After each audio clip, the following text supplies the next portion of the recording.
Now, there are many ways in which these histories are linked, but I want to start with perhaps one of the most positive ways in which their histories are linked, and that is through the humanitarian efforts of a few individuals who recognize the atrocities of both historical events. Raphael Lemkin here was the inventor of the word genocide. Some of you may know this story.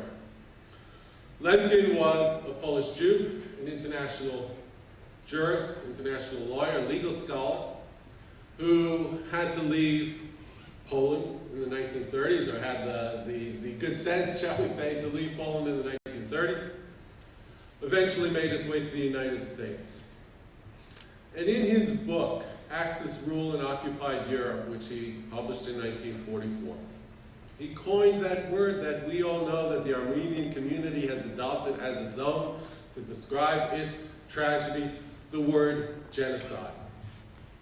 Lemkin felt that there simply was no word, was no concept that captured the crime of trying to annihilate an entire population group.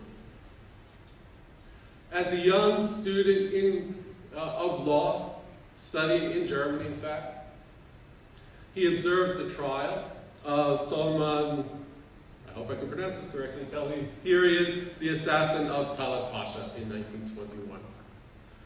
And as Lemkin related the story, he then went to his teacher and said, "Is there no law that covers the crime that Armenians suffered?"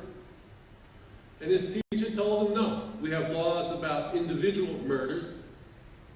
There is no law that covers the attempted murder of an entire population." That was in 1921, and that experience stayed with Lemkin.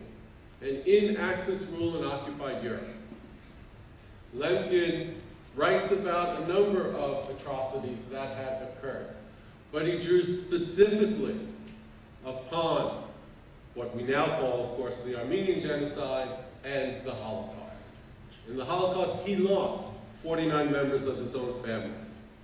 But again, it was his reflection upon both of these atrocities that led him to formulate the concept of genocide, and then to move beyond that to go on essentially a one-man campaign to get the newly formed United Nations to pass in 1948 the Convention on Genocide.